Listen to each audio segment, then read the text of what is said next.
Gude. So let's have a look at the Interton Video 2000. I would consider this like the second generation of Pong consoles. So the first generation was the Odyssey, which has just like transistors, diodes, resistors, capacitors inside. But this one actually has some integrated circuits, so ICs inside. So like AND gates, OR gates, NAND gates, NOR gates or something like that. So the console itself has a bunch of integrated circuits as well as some modules you can put inside, which then configure or like enhance the hardware inside or the logic inside the console. So that's why I would consider this like the second generation of Pong consoles. And just before you ask, this is quite similar to a console or a tele game from Philips, which is called the ES2201. And for this also some additional game cassettes were released. But I will not focus on that because there are already two videos from the good old VectrexRoli. So I will link that in the description down below. And we will just have a focus now on the Interton Video 2000. To have a link between the last video and this video, I also wanted to show you like the video hardware handbook from Retro Gamer, which also has like an overview over the most popular gaming systems, like the reception at the time and basically all the bunch of info you probably want to have as a start for a console or a gaming system. And we can also have a look inside. We can see that all the information you probably want to have about the Magnavox Odyssey are also included in here. So we see Ralph Baer, how the console would look like from the inside, the specialties about the game cards, and like the knobs or something like that, which are on the console.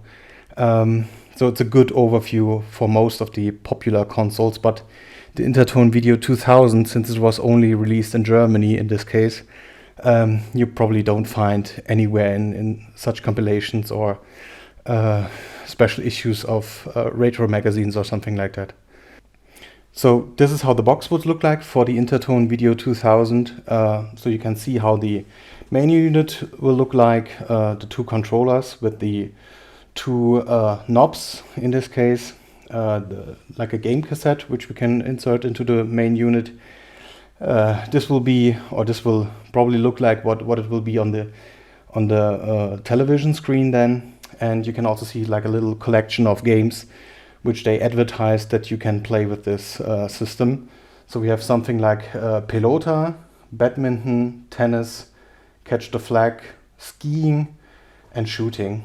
But we will also have a look at the site because there are some different or more games that they advertised. And to be honest, since the box is not that common, we will go probably over nearly all of the sides of the box that we have it in the video. And on the side you can see the additional games they advertised. Something like football, I would imagine like Battleship or something like that, bowling, and a racing game. But to be honest, they mainly just released the Pong variants for this console. So football or Battleship or something like that, as well as what we showed earlier or saw earlier, like the skiing and the shooting game, were never released. So that's why I also would call it like mainly a Pong console, because the other stuff which was advertised was never released. So let's have a look at the back of the console. And when we have a look at the back, I mean, of course, it's all in German, but most likely the game system was never released with some kind of a manual or something like that, because it's basically like printed on the backs now. So we have the manual here, which tells you what you would need. So also like some batteries or like an additional power supply, which I don't have. And also like how to set it up that it would work. And that's basically it. So let's have a look at the games, how they were packaged, and then we will make a short demo, I would say. So in total they released like 5 game cassettes, 1 Sparring, 2 Badminton, 3 Attack, 4 Tennis for the pros in red, 5 Super Tennis, or Super Pong, you could call it in this case. And what's so super about Super Tennis, I will show you in a minute. I mean, I don't want to spoil anything, but it will be great, I can promise that. And additional to the box and the game cassette, there was also a little flyer or a manual which, for example, also mentioned the other games which were released. And of course, additional games are in planning. As always, they say something like that on the early consoles, but most of the time they only released like 5 or something like that. And also we have the rules, and on the other side, you can see that they also like describe how you play the game and how you would use the controllers to adjust the position of your player icon or something like that. So instead of the Odyssey, they left it quite short because back then, I mean, at least you probably would go to like a TV store or something like that, and you would see it in the window or something like that, and then you probably like already had a demo or something like that in the store before you bought the game. So that's about it. So this is what the console looks from the inside. So this is the main unit with the cassette port. We have a left controller with 2 knobs for the horizontal and vertical position.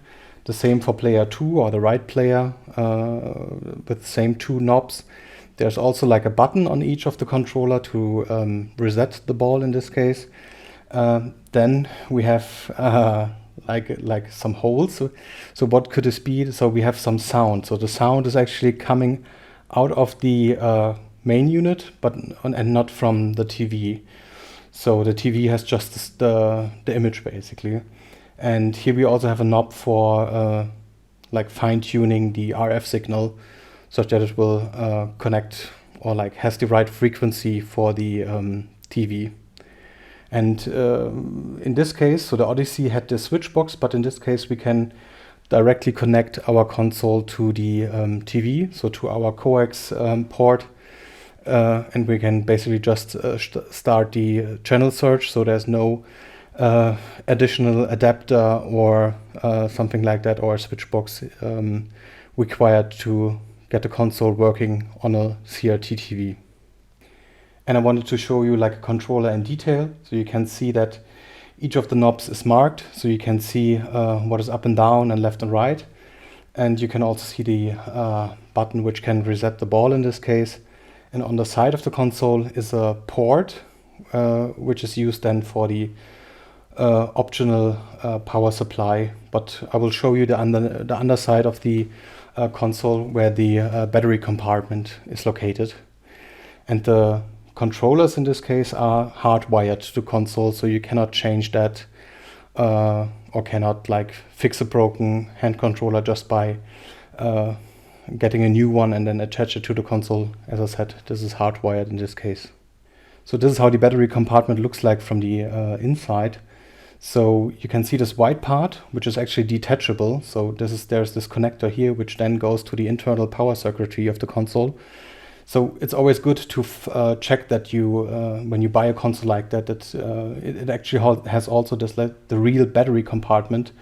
So the white part in this case, which can hold the batteries and then feed the 9 volts to the power circuitry of the console. But even if you don't have it, you could like solder something or jerry-rig something that somewhere else you have 9 volts, which is then fed to this connector or to the cables or something like that. So you can mod it if you want. And most of the time, actually, it's quite hard to also find the battery cover. But in this case, I have it. But to be honest, it's so hard to open this console. So you need a tool or something like that to actually get to the battery compartment. Yeah, but other than that, you can also see there's no corrosion in this case.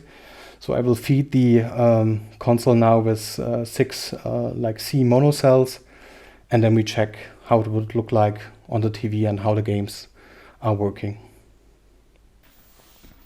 So let me shortly demonstrate the console and the games. To be honest, since there are only 5 games, I will probably show each of the games because we will not spend more than 1 minute for each game. So similar to the Odyssey, so once we plug in the the cartridge, the console will also turn on immediately. So there's no like dedicated on-off switch or something like that on the console.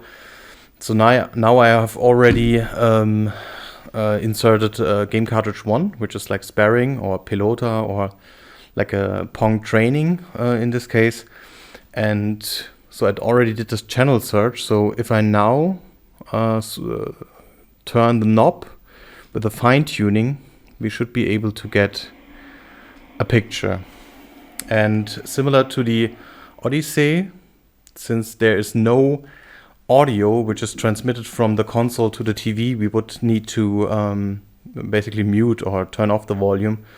But in this case, the console has sound, but the sound is actually coming out of the console itself, so not from the TV. So that's why we need to mute the TV. And if I now hit the red button on the controller, the first time the button or the ball is served, it's always like quite fast. So I hope the second time it will be more normal. Yeah, like this.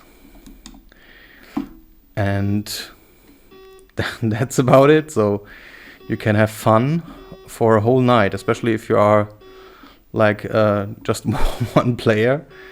That's everything you can do basically. You can train, and you can also see that the ball, so even the ball is also like it changed its direction a little bit, and also the speed is increased every time, so it gets harder with each hit on the wall. It gets harder, and you can also hear that basically every coalition between the wall and the ball and the player icon and the ball basically generates like a sound from the console, or a beep.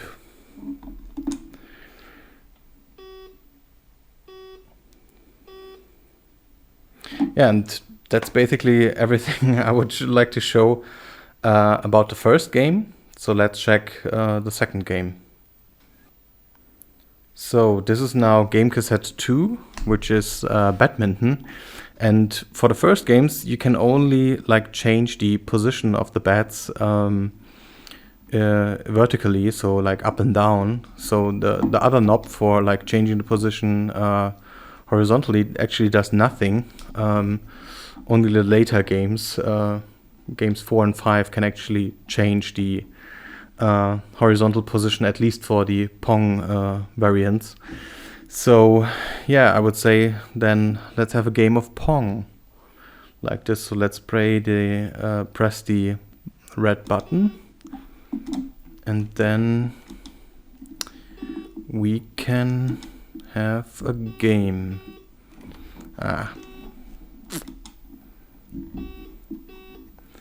And again, you can have fun for the whole family. I mean, you have to think about like 1975, how this must have felt. Like you were only like consuming television by that point, and now you had something like some device or something like that, where you could turn some knobs, and then you could have an interactive telegame or something like that, which would actually like interact with your controls or something like that. And you can also hear again that the that the ball will get faster each time it is like returned from the player icon. So that's game 2. So let's have a look at game 3 then. So this is game cartridge 3, which is like attack. I mean, in a nutshell, it's like catching. So there's one like bigger square and one smaller square, and basically the goal is that the the bigger square catches the smaller square. So in this game, you can also like horizontally position both of the items. And so once the bigger square has is overlapping with the smaller square, normally there should be a sound, but in this case it's not happening for my console. So I think the game cartridge has probably like like a cold solder joint or something like that. But to be honest, that's about it. So that's the whole game. So two squares catching each other. So let's make it short and let's have a look at game 4 and 5, which are Pong variants again. So, and this is now game 4, tennis. And in this case, the difference is that there is a horizontal line which separates the play field, and now the bats can be changed horizontally and vertically in this case.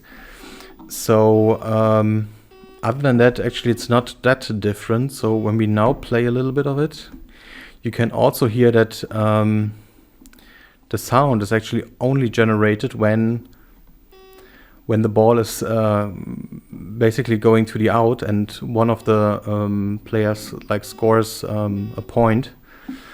But other than that, it's not much different. So there's still no like score which we could see. Other than that, yeah, as I said, it's not much different than game 2, the badminton game. Other than we can also change the horizontal position now of the bats.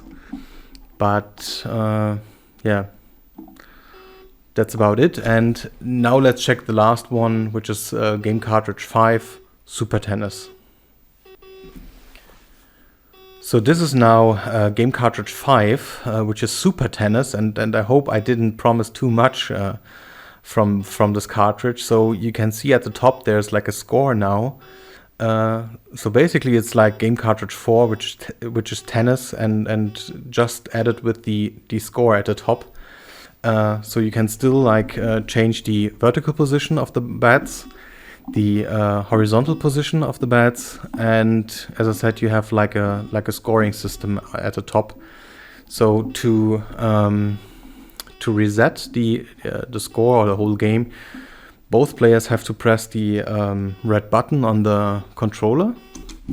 Then it's like resetted, and now you can play and have like a little competition. So depending on which side the ball goes or leaves the play field, there will be like a score for one of the players, and you can see the score like up to a maximum value or something like that, and then basically it becomes 0 again. But yeah, that's basically it. It's like tennis but with a score. But in my opinion, this should be like one of the first like Pong consoles or variants which had like an on-screen score. Other than that, so for the Odyssey or other consoles, you also had to like note that down on a separate paper or something like that, or there was like a slider, so like a plastic slider or something like that on the console to actually know the score for the two players. So that's about it, I would say. So let's finish everything and then wrap up, and then it should be it about the Interton Video 2000. Since it is so easy to open one of the game cassettes, so I opened game 5 Super Tennis in this case. So those are 2 PCBs. So one PCB is solely there for the game score, and the other one is like for the rule set and the gameplay. So those are actually connected to each other. Then you can see that there are some like metal connectors between the 2 PCBs, which like connect the circuitry on the one PCB to the circuit on the other PCB. So as you saw, there are mainly like IC integrated circuits there, which like calculate the game score and yeah, define the rule set of the game. So this is everything I can say like for a first overview about the Interton Video 2000, and so in my opinion, like a second generation Pong console. And so after the second generation, there was the third generation, which then had the famous Pong chip inside. And for this, we will have a look at the Kerting Telemultiplay 825/042. So see you in the next video.